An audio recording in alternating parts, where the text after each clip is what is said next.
maraming nagsasabi na mas masaya yung childhood ng mga batang 90s kaysa sa ngayon. Bakit mas maraming nagsasabi na yung mga batang 90s mas swerte sila? Kasi mas masaya yung mga naging childhood experiences nila.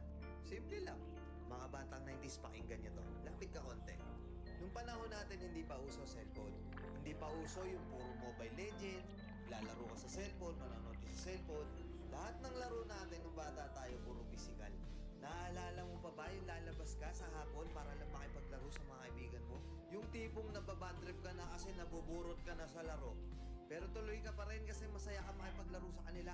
Yung tipong lalabas ka ng alas 3 ng hapon hanggang alas 6, hindi ka na pwedeng magpagabi kasi mapapalo ka. Pero yung maiksing oras na yun para makapaglaro ka, pakiramdam mo ang haba-haba na. Naalala mo pa ba? Paggaling mo sa eskwela, madaling-madali ka kasi may papanoorin ka pa. Oo, kasi yung mga palabas sa TV noon, puro pang bata pa. Puro cartoons, may mga anime pa. Nakakatuwa kasi yung mga palabas noon talagang nakakatulong sa bata. May matinik, may Hiraya Manawari, may siniskwela pa. Hindi ngayon. Putik na yan yung mga pinapanood ng mga bata, puro pag-ibig na.